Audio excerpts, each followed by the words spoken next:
Hey YouTube, it's Dimitri. Today we're going to do a follow-up video. So last week's video was on fitting polynomials in quantitative finance. So just trying to show you can use simple mathematics that you learned in high school in quant finance. But again, we're going to kind of wrestle and struggle with the theory a little bit.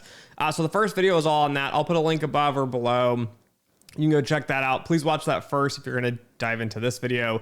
This video is just on how to use Python to kind of fit this, to show you some of the struggles with it, because you don't just like auto dial everything in and hit run, which is part of this video's content style, is trying to show you in the real world of quant finance, we don't just like plug things in and magically things happen. You're gonna have to struggle with these things and you're gonna have to think about them theoretically to get a final actual solution to this problem. So let's just dive on in. First off here, we're going to need two libraries. We're going to need, of course, pandas and numpy. And I don't even think we use numpy, but let's just import pandas. And then for this tutorial, we are also going to be using just economic data here. So I sourced this from the Fed's website. Maybe I'll try to put a link below as well. This is old data I have from 2018 from the CCAR data, which is what the banks use for macroeconomics.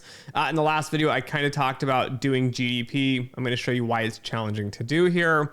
But we're going to do another variable called LBR, which is unemployment. So first off, let's just import this real quick. We're going to run our pandas here. We're going to import our CSV file, and I'm going to open up this data set so you can just see it here. You'll notice here on the left-hand side, we have scenario. So they have different scenarios, actuals, and then you'll have like a base forecast, adverse, severely adverse. This is all for CCAR. You don't need to know any of this. There are also dates though. So this goes from 1976. This is quarterly data. Yeah, and this is going to go all the way through 2017 quarter 4. So this is just the actual data through 2017. You'll see here too, if we go to the very top, we're going to have all these variables. So our GDPG, this is the real GDP growth. I think this is what this is. N is nominal, so that's what the N stands for before these. And some of these variables, for example, like LBR is unemployment. I don't remember all of these. CPI is consumer pricing index. IR3M is 3-month interest rate, 5-year rate, 10-year, triple B rate. Mortgage index, and the prime is going to be the prime rate. DJIA is the Dow Jones Industrial Average. Again, these are all just variables we use in the industry for CCAR modeling. But today we're going to try to model out unemployment, and I'll show you some examples. But this is what the data looks like. We have our dates. You'll notice too in this that I didn't state here, but this far right column is date 2. We're not going to use that, but I threw that in there after the fact because I use that as actual date format. And so instead of using dates though, what we're going to do is we're going to just add in a series here for X. It's just going to be 1, 2, 3, 4, 5, because at this point, I don't care about the dates. We can align those later if we really wanted to. And for the polynomial fitting, it is best to do this with an input of a number. So 1, 2, 3, 4, 5, or 1.5 or 1 point, like some sort of actual value here, not a date. And so to do that, what we're going to do is we're going to look and we see, okay, we have 168. So if we go from 1 to 169, so Python starts on 0 counting, which is why we're going 1 additional. We're going to run that real quick and we can open that and look. And now I have a column called X and it goes from 1 to 168. So exactly what we expected here. So again, our index starts at 0 in Python. I don't like that. I'm not using that. I'm going to start at 1 and go to 168. And then I'll put a note here as well. We're going to use unemployment today because it is fairly smooth and polynomials do not work very well on super jagged, erratic functions here. So there are times you're going to need to do this. There are other methods out there that will work much better for this. Or you'll see we'll have to split things up to do it to get what we want. But today we're just going to do a nice polynomial that is a smoothing function that is differentiable. And we're going to use LBR because it behaves quite well for this example. Today we're also going to use the code here from Jason Brownlee. So this is the URL. I'll put it in the link below. If you go to the URL, I always see Jason's face pop up here on the top right because he's one of the few people that I actually see his picture and I'm like, oh, I know this guy's going to be much better than other quality articles I've seen. So he's not always right, I don't think. I haven't checked everything of his, but he has great work. So a big thank you to Jason here. If you scroll through here though, it's going to talk about polynomials, just like we talked about last week. And as you get going through here, he has more and more code. The code we're going to use is just coming from here. So he's the mastermind behind the code. I don't mind using other people's code, but you need to understand what's going on in the code to use it. If not, half the time it does things you don't think are possible, or you think are possible, but they don't quite work right. It is best not to use somebody else's code unless you fully understand what's going on with the code. And so for this, we are going to need NumPy arrange, which is what we're going to use here.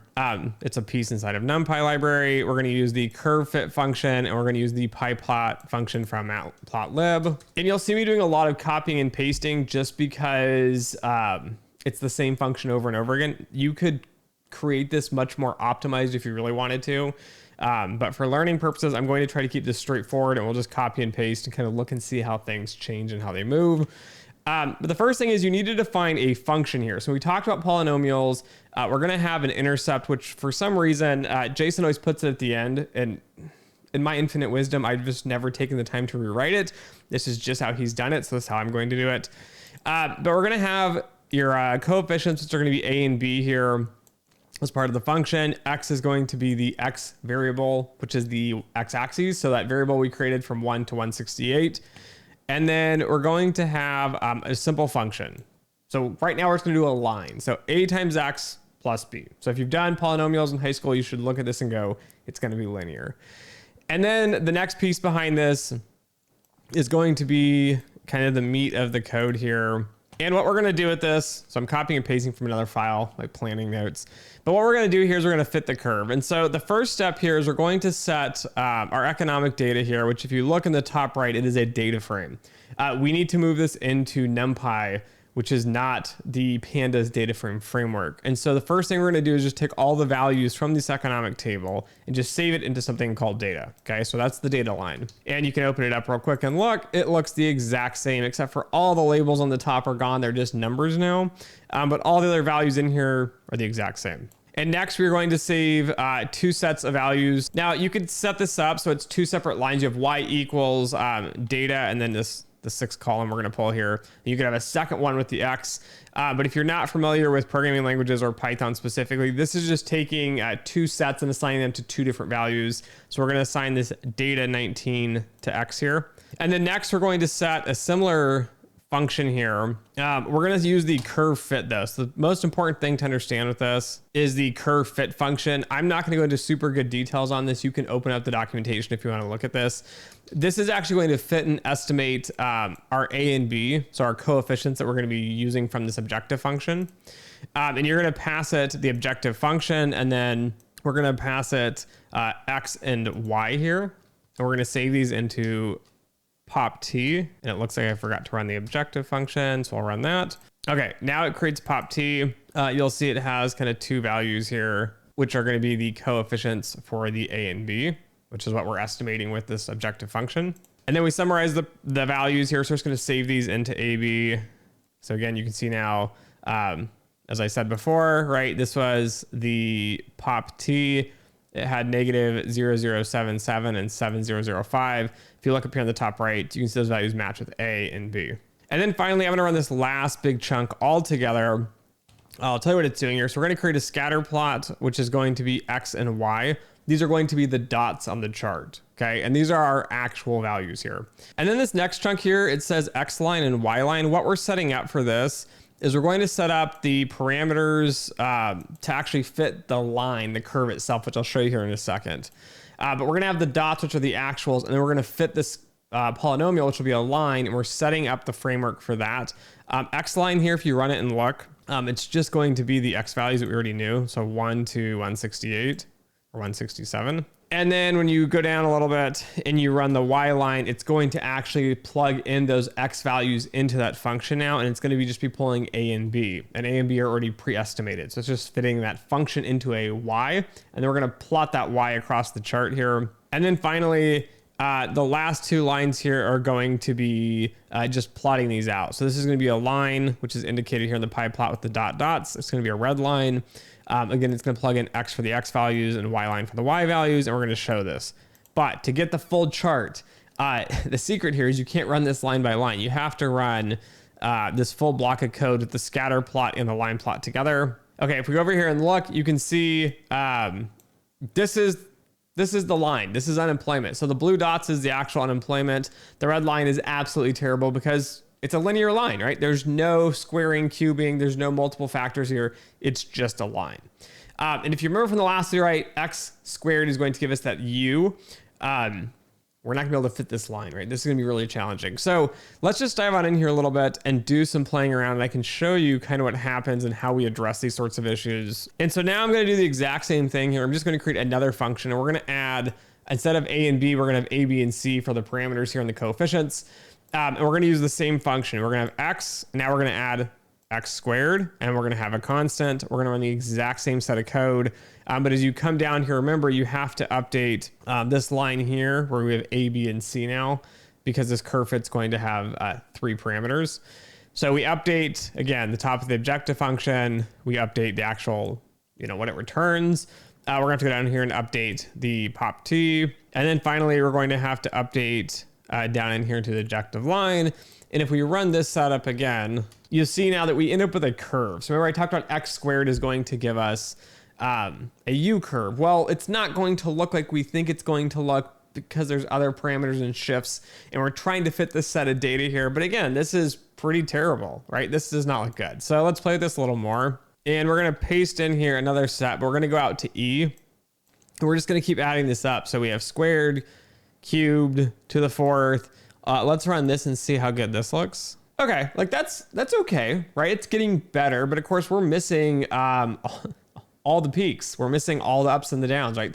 This would be an absolute terrible prediction here, but we're getting somewhere. And now what I really want to show you is you can't just keep adding these on to an infinite integer. So if we paste this in here now, let's do it to the 5th power. Sort of the same function out to 5. Let's see what happens. And now you see it just explodes, right? Just complete nonsense. It's not even fitting the curve. The reason for this, if we go back and look a little bit here at the x-axis, is the values on the x-axis are going to be between 0 and 168, okay? As the powers get too large, if you put like the number 5 to the 5th power or to the 10th power or the 20th power, as they start increasing, the numbers become way too large, and the coefficients would have to get extremely small, if not near 0, to be able to kind of fit this and structure this. So at this point, many people kind of throw their arms up and say like, screw this, I'm done. But hold on, we've got another trick we're gonna try in our little bag of tricks here, and we'll see what happens. And so now I've defined another function, exact same code. We have all these extra features now, but instead of integers, we're going to do, guess you want to call them floats. We have a decimal here. So instead of, x to the power 1, x squared, x to the cube, we're gonna have to the 1.2 power, 1.4 power, 1.6. So you can start taking fractions essentially of these exponents to get something that should be better here. If you look here though, I have all the way out to u, which is just getting ridiculously crazy. Let's run this and look at this real quick. And as you can see with this, like we're getting some of it, right? We're getting a good peak here, but this peak should be scooted over to the left. Again, the trough is not lining up properly. We're getting the second peak. We're getting the next run down. We're getting a little bit up. The curve just can't keep up with it, and we're gonna have to define something way too crazy to be able to do this, and there might not even be an actual solution for this. So, we're kind of stuck here with, we could play around with these, and you can, but sometimes it's just a waste of time. And so when your data is just too dynamic, there's too many edges, meaning there's too many like peaks and jumps and shifts. What we can do is we can just break this into smaller pieces and model it. So imagine just modeling a curve, right? We could model a curve, and we could just piece these curves together. Again, this data is quarterly, which is horribly not granular. That's one issue, which is why we're trying to do this to get it more granular. The other issue is this goes back to 1976. Most people don't model with data back to 1976. There are exceptions to that. Like if I pay for it from Moody's for, I don't know, a few $1,000,000, and I just happen to have all this granularity in monthly data, and it goes back to 1976, and things line up, you can do it. Often we're gonna use more recent data than that. But what we're gonna do is we're gonna chop our data up here. So if we look at the chart here, let's try to model this last hump, which is 125. If you pull up the data itself and look at 125 or 124 right around here, you'll see that that's about 2007. So let's do 124 period, which is 2007 quarter one. So what I'm going to do is I'm only going to use the data from period 124 forward. So from 2007, so right before the crisis, the financial crisis, all the way through today. And so we're just going to use the index function here. If the value is going to be greater than 123, so 124 and beyond, we're going to create a new data set called econ small. We'll run that. I don't like to leave the X's. So if you pull up this value here, you'll see that the X column goes from 125 to 168. I don't like that. I like to reset my X values just because how I mentally do it. We can rerun that. And then if you pull up the econ small here, you'll see I have X2, another column from 1 to 44. So we have 44 data points. That's what I'm kind of looking at here. And now we're going to do the exact same thing. So we're going to repaste in here the same functions. We're just going to do the power of 3, just see what happens, kind of get an idea of what we're working with here. And we're going to plot this out. And if we pull up the plots for this, you can see, okay, this looks 10 times better. This still isn't great, but it's 10 times better. What's wrong with this curve though, if you're wondering? Okay, well, the first part of the tail, we are way underneath the red line versus where the blue line's at. When we went back onto these larger charts here, you see it goes back up as well. So you might want to be catching that upward momentum if you're going to try to link this into pieces. So if you wanted to do this for longer periods, you could capture the first curve as one, then you could catch like another 44-ish, maybe 1 or 2 cycles here as a second piece and model that, and then just keep going back in time to fit what you need. But we want it to go up so it kind of links together. We don't want it to go in the wrong direction. We're also missing the peak by quite a bit. I would like to see that go up a little more. The other thing that bugs me as well is this body between, about 3 and 10. The curve has like more of a concave, not a convex feature. Again, we can't be super picky when we're using these sorts of things because it is a smoothing function. But the right-hand tail looks actually pretty decent, right? We're hitting most of the curves. We're not off by too much. So what we're going to do now is we're going to just create a larger version of the function like we did earlier. So we're going to go out to the 5th power now and see if that explodes again. That probably is going to be too large. Let's see. Okay, that stays fairly stable. We're getting a little bit of hump in the tail, a little catch there. So if you look between, about 35 and 42, 43, 44, the function itself is kind of curving down with the dots. That looks pretty decent.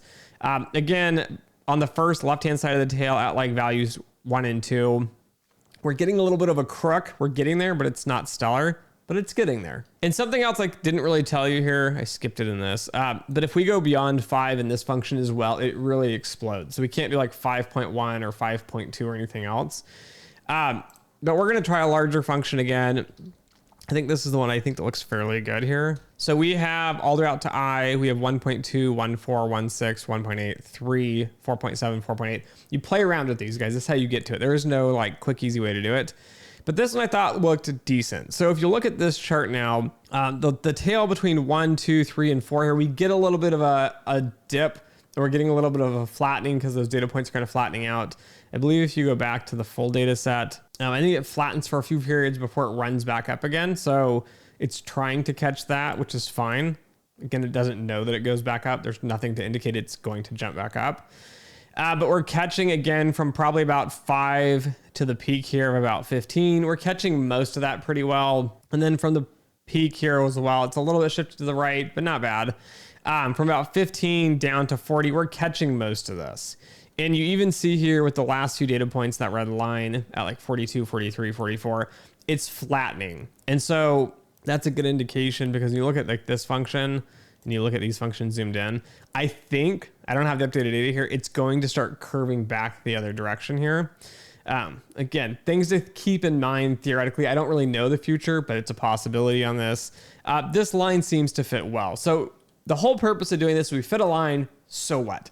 Well, I want to add a bunch of extra data points between all these blue ones. So instead of having quarterly data, which is way too, spread out in time, we want to have granular data here. We can now take this function and do a little bit of math here and come up with a way to generate values at different increments. Okay, and before we get going here, so this is my other code I wrote to prepare for the video. I had a few bugs in here, which I fixed this morning manually in this code.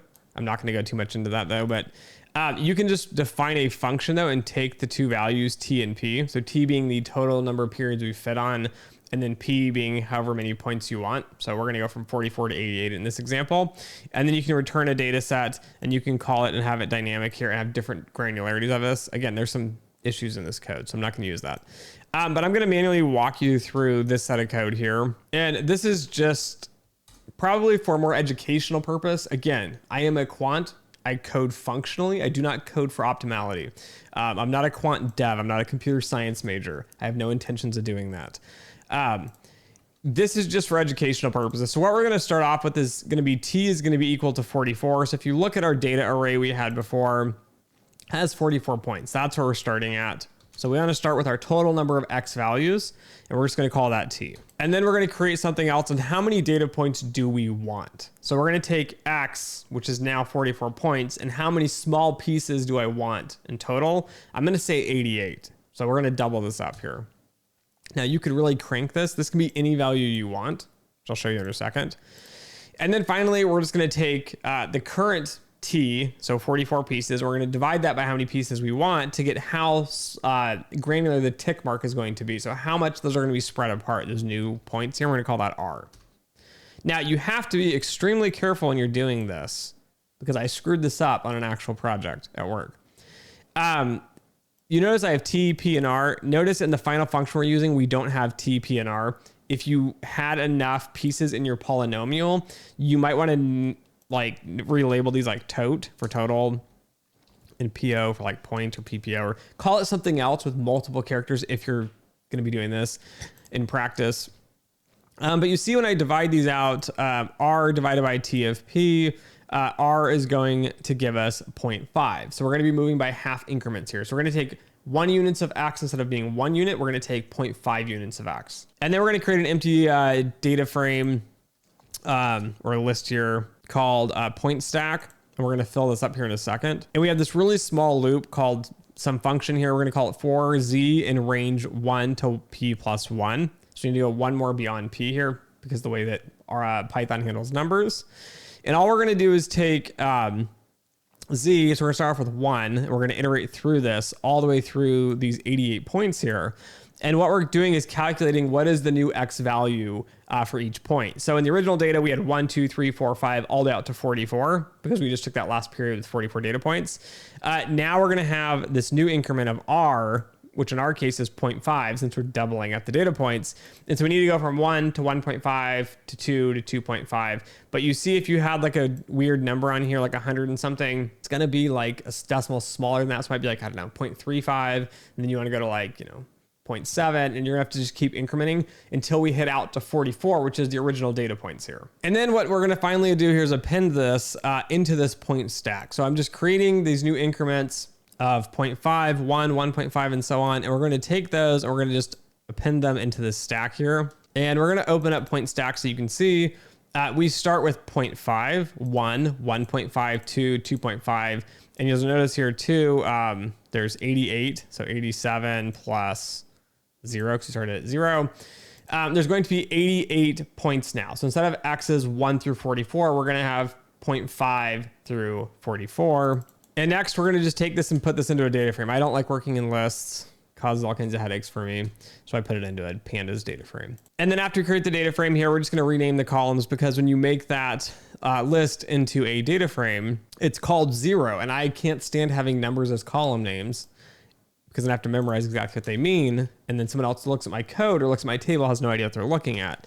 So I renamed this to X. You can see here, it's relabeled X. And then next we're going to take our objective function here. So again, we agreed this function here, this objective function was the last one we wanted.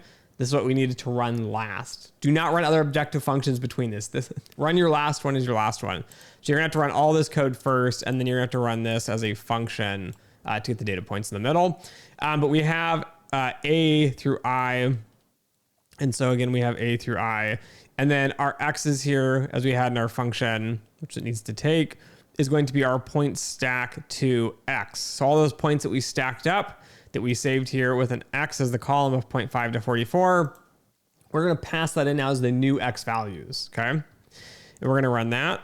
And now that objective function is gonna run on this new set of X values. And then finally here, we're gonna create a new pandas data frame called curve stack. And this is just taking what we just calculated here. So we just scored all these out. So now instead of going from 0.5, it has actual score values. That's what we scored at the function. We're going to save that as a pandas data frame, so it's easier to work with for us. Now it still has the X value as the column name, which now is not the case. This is supposed to be unemployment, LBR, or Y. We're going to call that LBR. So we're just going to rename that real quick.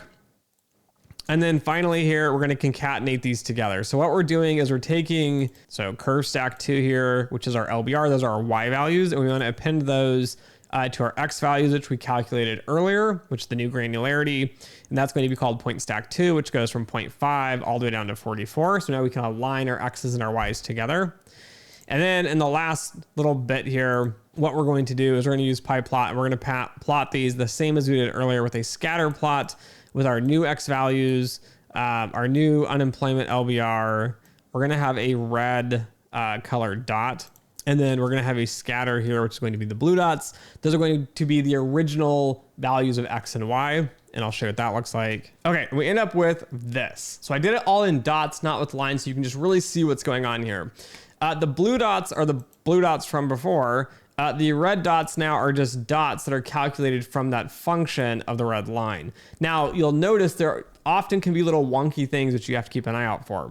One, the red dot down here is at the 0.5 value. And this function, when we fit it, we didn't have a 0.5.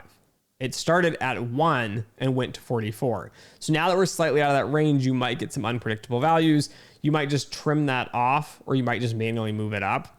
That's one way to handle that. But you'll notice the rest of the curve actually fits pretty well. And you can see from the red dots, we have many, many more points to work with here. And so now the data that you have unemployment here. Instead of going from 44 data points like we had before, because it was quarterly from 2007 to 2017, I believe, we now have essentially call them bi-quarterly. Now you could have just done this a little smarter than me, and you could have done this at 132 data points, which if you notice, you can just swap this and run it. Hopefully nothing bad happens. And you'll see again, the curve, that function. So we talked about polynomials, right? If it's positive, if it's negative, if you have even or odd exponents and stuff, the tails are going to go in different directions here. We have a tail going down, so we might have to trim these and chop these. But at this point as well, as I did 132, so this would be like your monthly data. So what I would do is just chop off these two, or go into your data points and make a manual adjustment and just say like, okay, these two data points are going to be the same as this one starting at 4.